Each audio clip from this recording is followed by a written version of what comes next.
आप सभी दोस्तों को राधे राधे। दोस्तों, आज के वीडियो में मैं आपको भगवान श्री कृष्ण के श्रीमुख से निकले हुए उन उपदेशों के बारे में बताने वाला हूँ जो भगवान ने द्वापर युग के अंत में अपना शरीर छोड़ते वक्त अपने सखा भक्त उद्धव जी को बताई थी। उद्धव जी भगवान के सखा भक्त थे।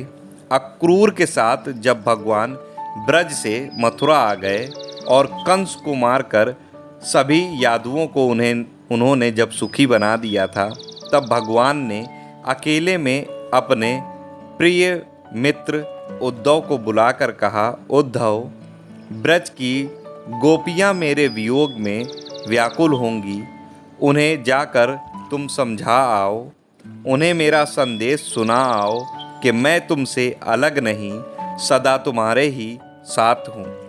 उद्धव जी अपने स्वामी की आज्ञा पाकर नंद के ब्रज में गए। वहाँ चारों ओर से उन्हें ब्रजवासियों ने घेर लिया और भांति भांति के प्रश्न करने लगे। कोई आंसू बहाने लगा तो कोई मुरली बजाते बजाते रोने लगा। भगवान का कुशल समाचार पूछने लगे। उद्धव जी ने सबको यथा योग्य उत्तर दिया और सभी को धैर्य बंधवाया। एकांत में जाकर उद्धव जी ने गोपियों को अपना ज्ञान संदेश सुनाया। उन्होंने कहा, भगवान वासुदेव किसी एक जगह नहीं है, वे तो सर्वत्र व्यापक हैं। उनमें भगवत बुद्धि करो और उन्हें सभी जगह देखो। गोपियों ने रोते रोते कहा, उद्धव जी तुम ठीक कहते हो, किंतु हम गंवारी वंचरी इस गूढ़ ज्ञान को भला कैसे समझ सकते हैं।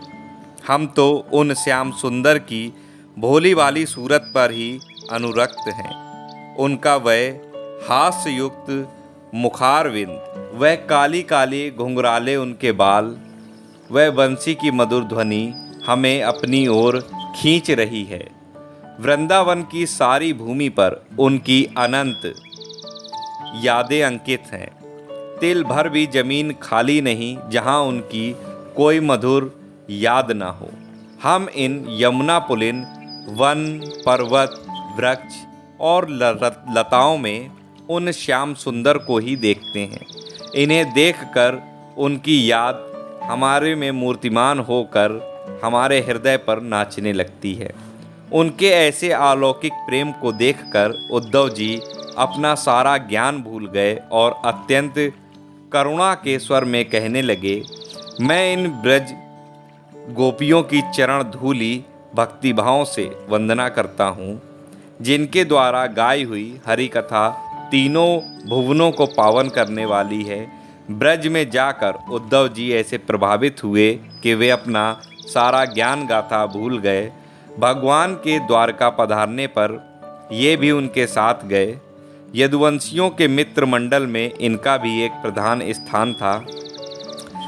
इनकी भगवान में अनन्य भक्ति थी, यानी कि इनकी भक्ति कहीं और नहीं, सिर्फ भगवान कृष्ण में ही थी।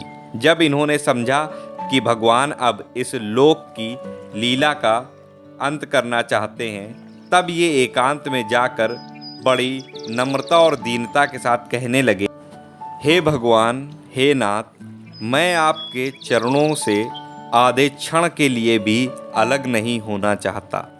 मुझे भी आप अपने साथ ले चलिए।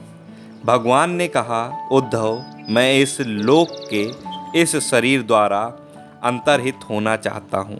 मेरे अंतर्हित होते ही यहाँ घोर कलयुग आ जाएगा। इसलिए तुम बद्रिका आश्रम चले जाओ, वहाँ तपस्या करो, तुम्हें कलयुग का धर्म नहीं सताएगा। भगवान की ऐसी ही मर्जी है। यह समझकर उद्धव जी चले तो गए, किंतु उनका मन भगवान की लीलाओं में ही लगा रहा। जब सब यादव प्रभास क्षेत्र को चले गए तो भगवान की अंतिम लीला को देखने उद्धव जी भी प्रभास में पहुँचे। जब तक समस्त यदुवंशियों का संहार हो चुका था, उद्धव जी ढूंढते ढूंढते भगवान के पास पहुँचे। भगवान उस वक्त सरस्वती नदी के तट पर एक वृक्ष के नीचे विराजमान थे। उद्धव जी ने रोते रोते उन्हें प्रणाम किया। देवयोग से पराशर के शिष्य मैत्रेय जी भी वहां आ गए। दोनों को भगवान ने इस समस्त जगत की सृष्टि, स्थिति, प्रलय का ज्ञान कराया और इस अंतिम ज्ञान को विदुर जी के प्रति उपदेश करने के लिए भगवान ने मैत्रेय जी को आज्ञा कर भेजा। भगवान की आज्ञा पाकर उद्धव जी बद्रिका आश्रम चले गए। भगवान अपने परम धाम को पधार गए। उद्धव जी के हृदय में भगवान का वियोग भरा रहा था, अतः उन्हें कुछ भी अच्छा नहीं लगता। वे खूब रोते, किंतु रोना भी किसी सुहृदय के सामने हो तो हृदय हल्का होता है। देवयोग से उद्धव जी को विदुर जी मिल गए। विदुर जी ने पूछा, यदुवंश के सब लोग कुशल पूर्वक तो हैं? यदुकुल का नाम सुनते ही उद्धव जी बहुत तेजी से रो पड़े और रोते रोते बोले, कृष्ण रूपी सूर्य के अस्त होने पर, काल रूपी सर्प के ग्रसे जाने पर, हे विदुर जी, हमारे कुल की अब कुशल क्या पूछते हो? यह पृथ्वी हतभागिनी है और उनमें भी ये यदुवंशी सबसे अधिक भाग्यहीन है, जो दिन रात पास में रहने पर भी भगवान को नहीं पहचान सके, जैसे समुद्र में रहने वाले जीव चंद्रमा को नहीं पहचान सकते। इसके बाद उद्धव जी ने यदुवंश के क्षय की सारी बातें सुनाई। उद्धव जी परम भागवत थे, ये भगवान के अभिन्न विग्रह थे। इनके संबंध में भगवान ने स्पष्ट कहा, मेरे इस लोक से चले जाने के पश्चात उद्धव मेरी ज्ञान की रक्षा करेंगे। उद्धव मुझसे गुणों में तनिक भी कम नहीं, अतः वे ही सबको इसका उपदेश करेंगे। जिनके लिए भगवान ऐसा कहते हैं, उनके भगवत प्रेम के संबंध में क्या कहा जा सकता है। आज के इस वीडियो से हमें ये समझ में आता है कि भगवान श्री कृष्ण के परम भक्त, परम मित्र उद्धव जी भगवान के ही विग्रह थे, यानी कि भगवान के ही अंशांश थे और उनमें और भगवान में तनिक भी भेद नहीं था। हूबहू उद्धव जी भगवान श्री कृष्ण की तरह ही दिखते थे, लेकिन भगवान श्री कृष्ण परम ब्रह्म हैं। उन जैसा इस समस्त ब्रह्मांड में कोई भी नहीं, तीनों लोकों में कोई भी नहीं, 14 भुवनों में उनके जैसा कोई नहीं है। तो आज की इस कथा से हमें ये सीखने को मिलता है कि हमें भगवान के प्रति अपनी भावना कैसी रखनी चाहिए।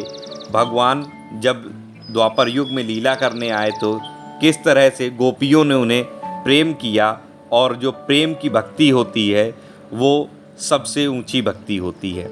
आशा करता हूँ वीडियो आपको पसंद आया होगा। वीडियो पसंद आया हो तो इसे अन्य भक्तों तक शेयर ज़रूर करें, लाइक करें। अगर चैनल पर नए हैं तो सब्सक्राइब कर ले। आगे भी आपको वीडियो के माध्यम से अन्य भक्तों की कथाएं सुनने को मिलेंगी। मिलता हूँ अगले वीडियो में, तब तक आप सभी को राधा वल्लभ श्री हरिवंश।